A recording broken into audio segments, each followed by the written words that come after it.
and welcome back to Dry Conversations. I'm your host, Whitney Cowell. Joining me today is Jacqueline Diaz. Hey, Jacqueline. Hi, Whitney. Good to see you. I'm loving the blue hair, by the way. Oh, thank you. Exciting. I am too. I've missed it. I had it a couple of years ago, but yeah, I'm so glad that you're on the show. We briefly touched base. hmm We've known each other kind of virtually for a little while, hmm and I just don't know much about your story, but I posted about the podcast and you reached out, and Yeah, so I would love to know a little bit about your story. sure.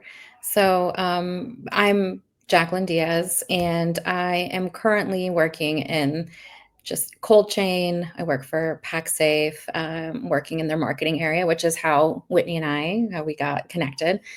Um, And so, yeah, I did see your Dry Conversations, your podcast, and you were looking for individuals that had some kind of connection. And I'm like, wow. I mean, that kind of hit different areas of my life right away. One, I actually grew up with a dad who battled alcoholism for most of his life. And then also, I actually got my master's in social work with the concentration in mental health and addiction. So then I went on to study it. Um, so I not only have the perspective of addiction on a personal level, but by being having a dad in the family, and then I ended up getting married to someone that was also battling alcoholism, which I did not know. And Mhm. part of that is why you should, first of all, not get married when you're 20 years old. And, I was in the Marine Corps, and it is all too common for service members to get married young, Wow. um, and quickly. And so, yeah, it was just something I've then experienced within a partner. And now having a daughter who has alcoholism really that runs in both sides of her family.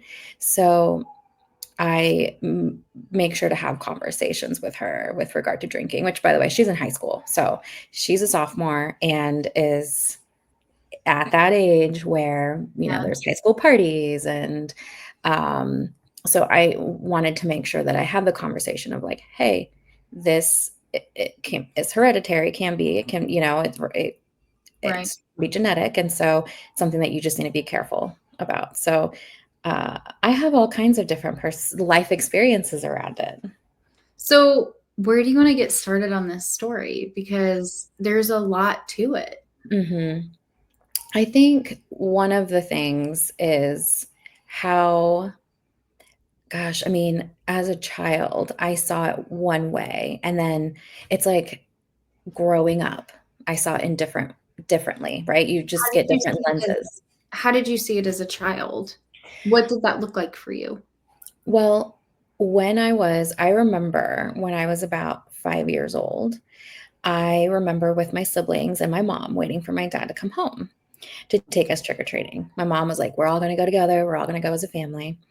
And we waited and waited. I remember looking out. We lived in an apartment and looking out on the couch, out the balcony. And it was getting dark and all these kids were going, and we just kept waiting, and then it was pitch black. And finally my mom was like, "All right, we're just going to go. Right? Where I don't know where your dad is. Let's just go." Mhm. And so we went trick or treating and got back. Dad wasn't home. Put my younger siblings to bed. And then my mom and I were sitting on the couch. And my dad comes home. He is being walked in with a friend because he can't walk himself. And he's having to also use the wall to support himself. And I was so confused as a kid. And I remember uh, Mm. just thinking, oh, like, what is this? Like, what's going on? And so I asked my mom. My mom goes, "Well, your dad's sick." And so I thought he was sick, as in like a cold or the flu or something like that. Right. And so I was like, "Oh, well, does he need the humidifier in his room?" Because I thought that would help him, Oh, you know? your And sweet little child heart. I know. I mean, as a kid, you take what you see and you try to make the best out of trying to Right. understand, right? And my mom's like, "No, that's not the kind of sick he is, but Mhm. he'll be fine." And I'm like, "Okay." And so and then, like, looking back, I saw that there were arguments with my parents, and my mom tried to leave, and but I was very attached to my dad at the time, and, it just I started to notice, like, these absences, and I look back and I realized we were in a lot of social situations growing up where there was drinking. But it wasn't until I hit my, like, preteen years that I really started to notice, Right, um, how it affected the family, how it affected my mom, and how he would change. And I remember he got mad at my little brother for absolutely no reason, and it was his reaction was completely uncalled for. And I just remember going up to my dad and standing up to him and telling him never to touch us again and never to, just my little 12-year-old self. Um, so, yeah, I mean, that's when I started associating alcohol with negative behavior. right. Was Uh, this Can I ask about that behavior mhm. and how that shaped out in your family? Was it something that was, like, an ongoing issue, or is it just, like, he snapped one day, or Um, I would say I would say it was just, like, here and there where it would get to a point where it was just kind of unnecessary, and it was more so in the disciplining. escalate? What's that? It would, like, escalate? Yeah, it would just escalate, and, I noticed that my mom was more quiet during that time, and so no one would talk about it. No one really understood the gravity of the situation, um, and, um, yeah, so but I was more so yelling and, like, unnecessary, like, disciplining. I'm like, "Did it need to get to that level? Absolutely not." Um, and so then as I got into high school, I was just so sure that I would say, "I'm not gonna drink because I don't wanna turn out like my dad." Right, And, I didn't actually in high school for the most part until once. And then you had to have, like, your I went and visited a friend in college and had my one experience, and I did not know what I was doing, so it was not very fun the next day. But, I felt like that was different, and I got to try it, and I got to see, well, like, I'm not a negative person, when I drink. And, something that I've learned too when in studying is that a lot of times alcoholism is also, it's a it's a disease that tends to go along with other mental health mhm, issues.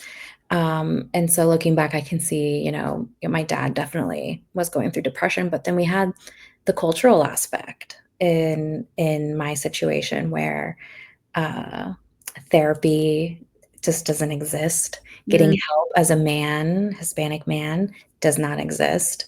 You're supposed to be the man, and you're not weak, and so Do you I think think that's also why the behavior wasn't talked about? Because if you talked about it, that meant there was a problem, which means that there's something to solve. Is that right in that lens? that's fair. I think that's fair. I mean, uh, th no issues. It wasn't even just that, it was just no issues were ever really talked about in my family, and that kind of played on as we grew up, um, even within my own siblings, and we're still trying to work through that, where we're trying to communicate with each other better, and, "Hey, like, we can lean on each other, or we can if you need help, like, say something, it's okay," Right. and, um, I feel like we've definitely gotten there. I think more so my brother and I, um, and I'm glad because he's also obviously, like, a Hispanic man and reaching out for help himself and asking. for what do you think? What can I do? I love when he comes to me and talks about it. Like my sister self is like, yay, like we're making progress, but also like social work me is like, yay, we're working on things together in your inner self. So yeah. So, how do you think that shaped your perspective as a Mm, wife? Because I feel like there's gotta be some, like you said, you got married really young. mhm, Um, mhm. I feel like that's gotta be a really hard realization. Yeah. So I would say, I mean, I was pretty in the Marine Corps drinking, I think in any kind of service where there's a lot of camaraderie, right? I think drinking socially is very socially acceptable. Mhm. So I can see how it's also hard to see that it was an issue because everyone's doing it, right? And so it must not be a problem. Um, but for me, I definitely felt the need to fix the issue um, myself. And I felt like I was working harder to make it work. And I am not a person that stays quiet. So I very much would bring up the situation. Um, if there were issues, really the problem, when it really became a problem, was really more so when our daughter was born. Mhm. And then that's when it became more gut wrenching and difficult to manage Sure. because you have this child that you brought in and you want the best for them. And is this situation or this parent currently the best thing or during this environment? Mhm. Because he had a lot more negative behaviors than my dad. And my dad it was just more so, getting loud, irrational, and Yeah. I guess it's just some forms of, like, unnecessary discipline, but it was nothing that was over the top, like, completely over the top, Right. um, but with my ex-husband, it definitely was completely unnecessary and not a safe environment. So, what that created was situations in me where later on, I would physically feel the panic in whenever as soon as he would, pick up a beer, my body would instantly go into, fight or flight mode. Yeah. And like my heart would start racing. I would just try to go to a different room and stay in a different room. And then once we divorced, like when I started dating, if I saw someone getting a drink, I noticed that instantly my body would react like, The trauma. yeah, I was like, I don't like this. I don't like what if there's all these what ifs, like they end up, you know, having just bad behavior. And I definitely saw alcohol equaling negative Yeah. results, right? I mean, you didn't have other experiences to draw from, and No. when you're dealing with people that are struggling with addiction, I mean, they're chained to it. I mean, it's a disease, they're sick. I mean, your mom wasn't wrong in saying that he was sick, but Mhm, the issue with the sickness of addiction is you have full control over the help for it, and mhm, it takes denying every part of who you are and your instincts, and a lot of times our identity that we've built around ourselves to find that help. And mhm, so, I'm really proud that you're able to sit here and have these conversations about it, because I mean, it doesn't just hurt. A lot of people think, well, if I'm drinking, like I'm just hurting myself. And sometimes I do things that are kind of stupid. And we mm, forget that the people that love us are the ones that are suffering alongside us in ways mhm, we can't even imagine. And as an mhm, alcoholic, you know, hearing how it impacted my parents. mhm, I mean, mhm. it's just something that, like, it is very hard to step outside of ourselves and have Mhm, that empathy and, like, really come to grips with our mhm, disease. mhm. Yeah, so, I mean, and that was actually something that was very, very difficult for me to, um, accept for a Mhm. long time, that alcoholism was a disease, Yeah. um, because I lived it, right, as a child and then, in my marriage, and I'm like, to me, it felt like a choice at the time. Yeah. I was like, "There's no way. They choose this, they choose that," and I would get angry. And when I was in grad school, um, one of my she was my favorite professor. She was amazing, Dr. Lay, and, she was like, "No, it is a disease," and we had some deep conversations about it. And even then, going through grad school, I was like, I find it really difficult. And she's like, you're going to have to really watch yourself when, if you decide to work with clients that suffer with alcoholism or any kind of addiction, if you think it's a choice, it's going to be, you should probably work through that, first before working it with any clients. Um, and really, it was then I don't know what it is, and I don't mean this in a negative way, but it's like, I don't know if it's just really truly common, but I feel like I'm always surrounded by individuals that have alcoholism somehow. Like, I have a friend that it turned out, um, my previous life when I worked in education and social work, he was a teacher and no longer a teacher, but I had no idea the level of how long he had been struggling. And we had a lot of conversations about it. And um, I had a point where I actually told him, I said, I cannot be your friend right now because the way that you have at times behaved when we're hanging out together, Yeah. I can't. This is not okay. And like I hope you get help. And Yeah. so we've rekindled like that friendship and he's apologized and stuff. But um it it I have accepted that it is a disease and it is something that I wish people didn't just brush off of external individuals and really just be like, oh, they just have an issue, a drinking issue, or whatever it is. And no, like it is much deeper than that. And no one else outside can truly change that for you. It really has to come from within that person, or it's not going to work. Yeah.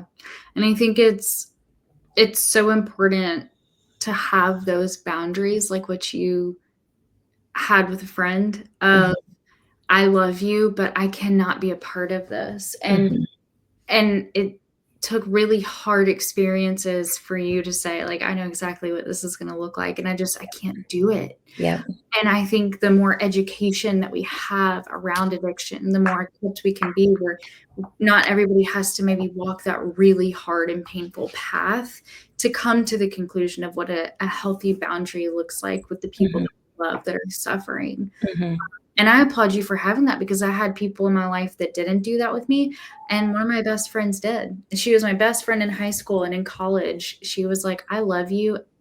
I can't get behind this, and yeah, I'm here for you if you're ever ready, but, like, this yeah, isn't a friendship that I wanna be a part of." yeah, And as adults, we reconnected. I mean, I even had to kind of rekindle that relationship with her family too because mhm, we were very close, mhm, and that was it was really empowering for me as the addict to have people that said that and they meant it. mhm, Sober and I was ready for that relationship and I was able to kind of confront who I was and say, I don't want to be that person. And they mhm, were still there for me. And mhm, so, it's yeah, people like you that give people like me hope yeah, to know that we won't be alone mm, and that there is an opportunity to have these amends for our past and to kind of rectify some of the situations, because it doesn't always pan out that way. Mhm. Yeah. And, you saying that brings me to, reminds me of something that I wanna say is when you mentioned you're not alone. There are some times where I have come across people who feel like they have to do it alone. It is their job to do it. But it is so important to have a support system. And if, you might have people that maybe they had to set that boundary, but you might also probably have a big support group that whether it's family, friends, whoever that are there to like cheer you on and that cheering you on, wanting the best for you, checking in on you, or if you feel like you need to talk to someone and you go to them, they are they are not fixing you. They are just supporting you. Right. So they are not doing it for you. So it's okay for someone to reach out to a friend and like it's just I would hate like I can't imagine. I feel like coming back from addiction it's already so hard and to do it alone, it just feels I feel like it would feel awful. Yeah, it does. Because I tried that. Well, and I had to do it without my family. Uh, Mhm. I needed outside support. I Mm, needed professional help. mhm, And that was something where I said I kind of needed to do it alone. But it wasn't by myself alone. It was without somebody feeling like they could fix the problem. mhm, That was as a mhm, daughter, a mhm, parent's natural instinct is to try to fix the problem for their child. And so, mhm, mm. and I couldn't imagine from your perspective, um, putting my heart out there again and the trust in other people. I mean, Mm. that has got to be a Well, huge milestone.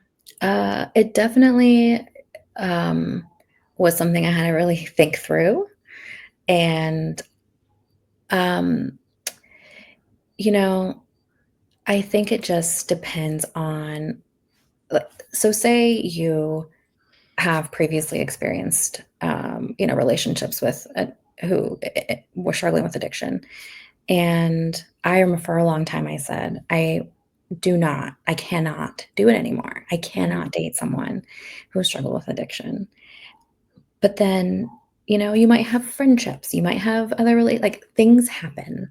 Right. And you have to really think about it. You have to really think about, are you in a place where you can be there because you know what the potential could be.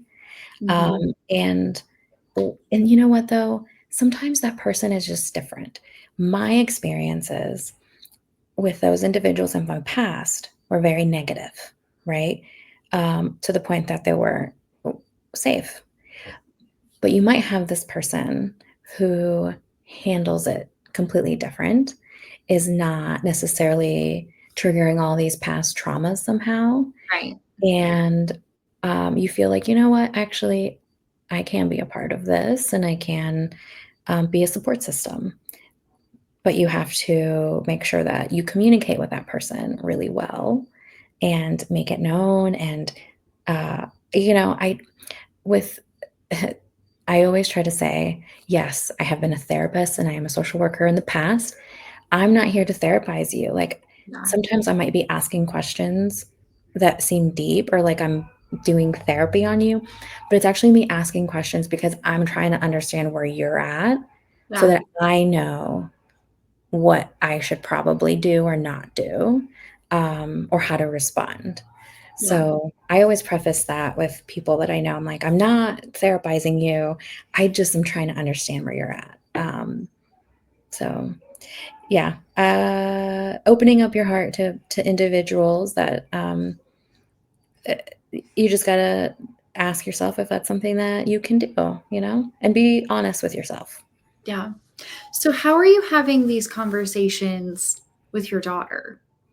What is that? How do you be responsible without scaring the crap out of your kid, but also kind of scaring your kid a little bit with healthy truth? Yeah, I mean, my daughter is very much a lot like me, and in her preteen years, that could be a little a little bit like we'd butt heads, but she is really so incredibly, insightful and really empathetic and, understanding, and, she very much knows, like, we've had the conversation now that she's older, she's totally understands what her dad is going through, and but also he has shown the other side of, his mental health struggles, in which she's just come to the conclusion she just doesn't like her dad, which honestly, as a parent, is yeah, I mean, it is hard for her when and I didn't realize how much she paid attention to other dads until earlier this year when she mentioned, one of her friends, "My dad or my friend's dad, he's such a good dad." And I was just like, "Oh," I was like, "What makes him a good dad?" And she's like, he is always down, like, to go take his kids somewhere. He sits and plays with them. He just spends time with them. Like, it's all quality time, that she's talking about. And he's very patient," she said. Um, and that's when it dawned on me, like, wow, she's paying attention to what these dads are like and if they're good dads or not. And and I realized, I actually then looked at her and I said, I was like, "I'm really sorry you don't have a better dad."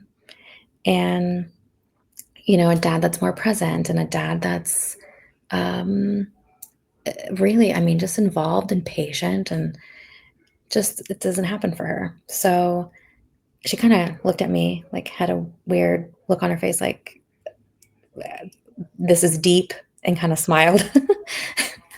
She's like, "This is deep."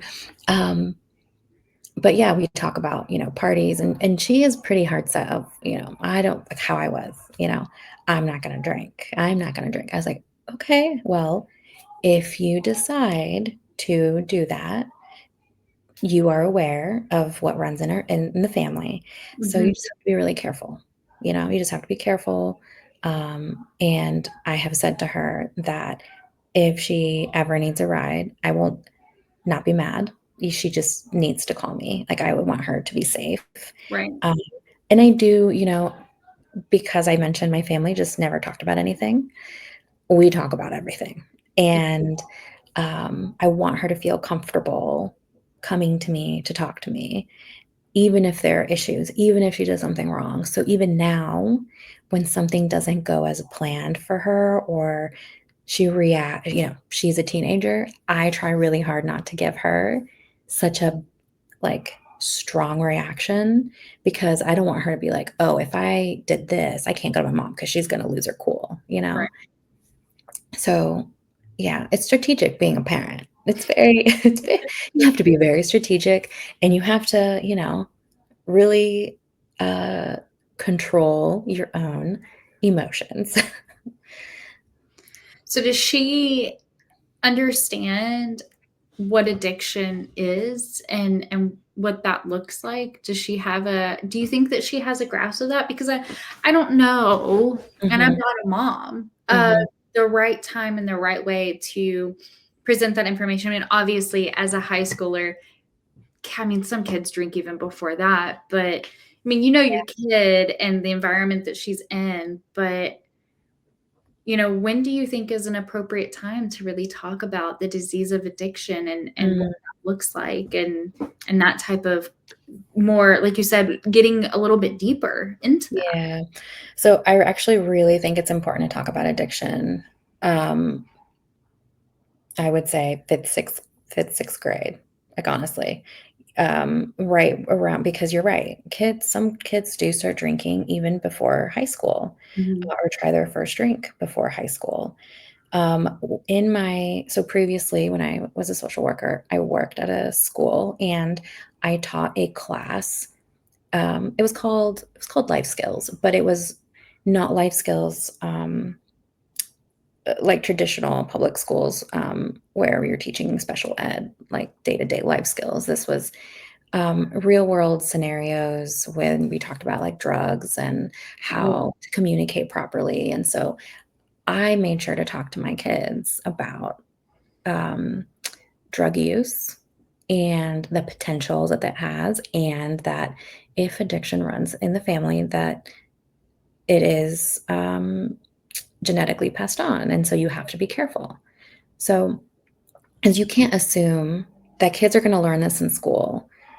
right. Honestly, you cannot assume No, that they're going to learn I it in wasn't school. taught in school. Hmm. Yeah, I don't think I was either. I don't think I was either. Like, in not in health class or anything. So, parents should be talking about it. I would say fifth, sixth grade for sure, without a doubt. The earlier. I mean, I don't want to say the earlier the better because first grade probably not age appropriate, but Right. yeah, that would be a good time frame. So how do you go about the topic of like in that conversation when they have questions of Mhm. I guess combating the stigma around addiction and what that looks like? Because for me, I thought it was a middle-aged guy in a trench coat holding a brown paper bag under a bridge in the rain. Mm, And I was like, well, mm, I'm not that. So I'm mhm. obviously okay. I make good grades.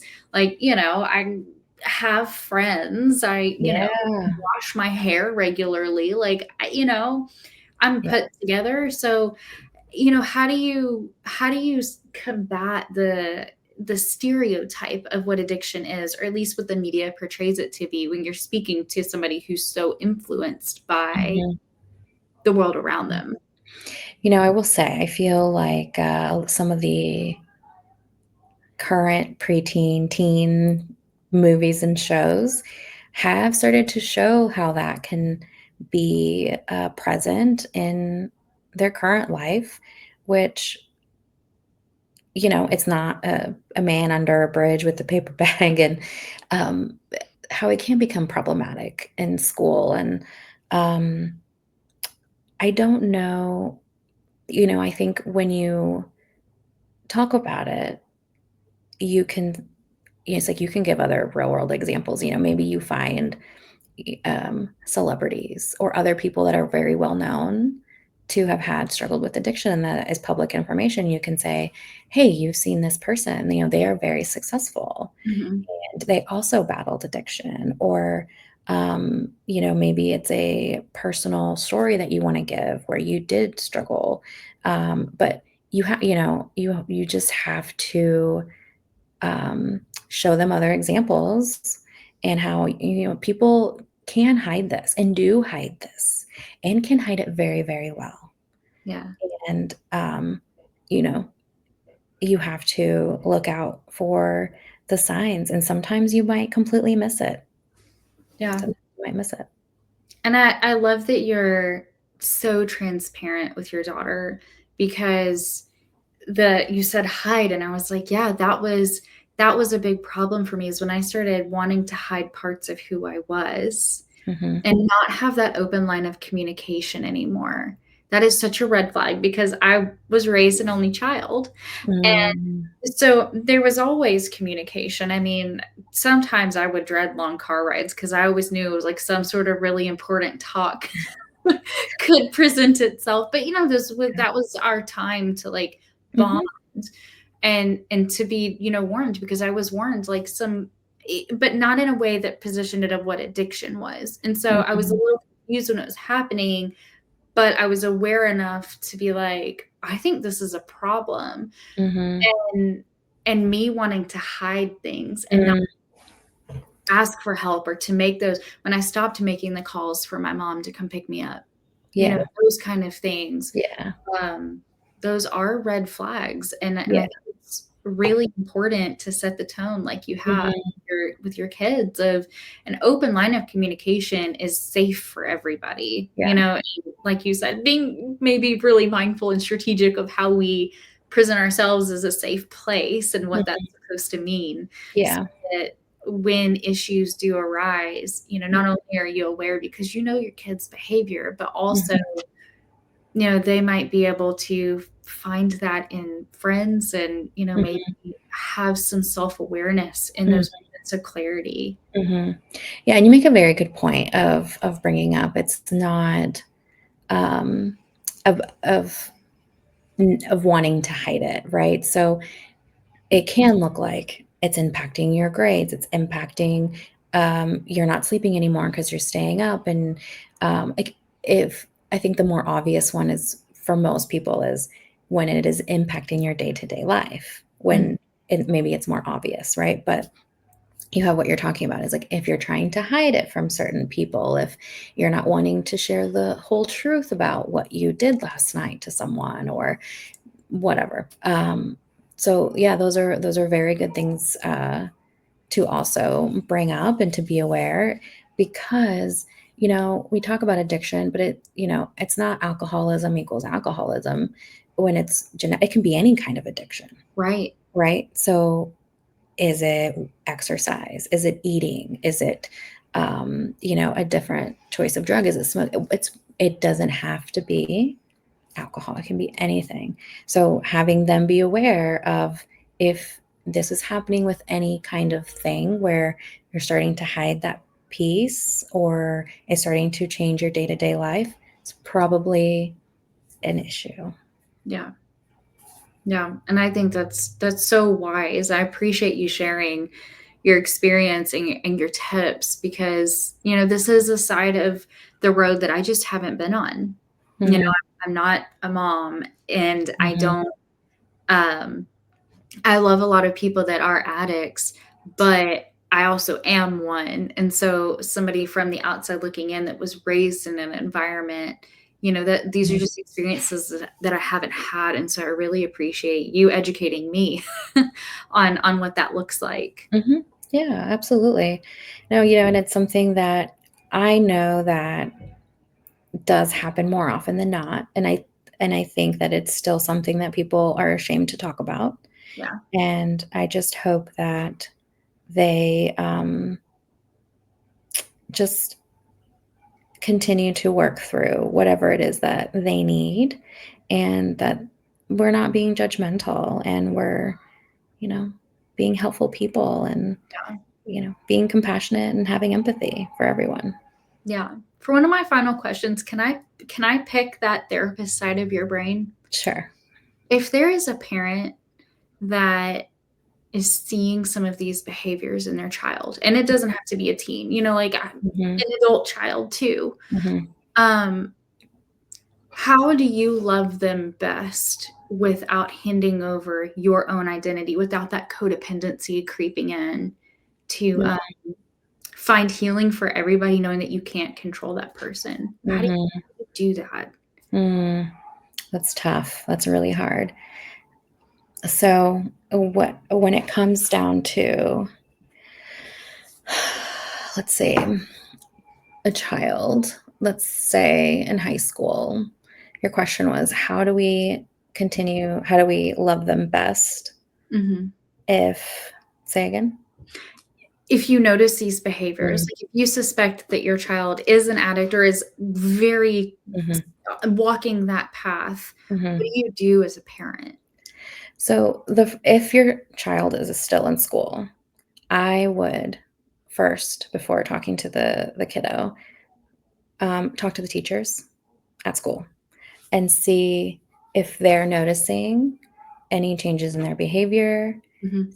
I mean, you'll be able to see their grades as well.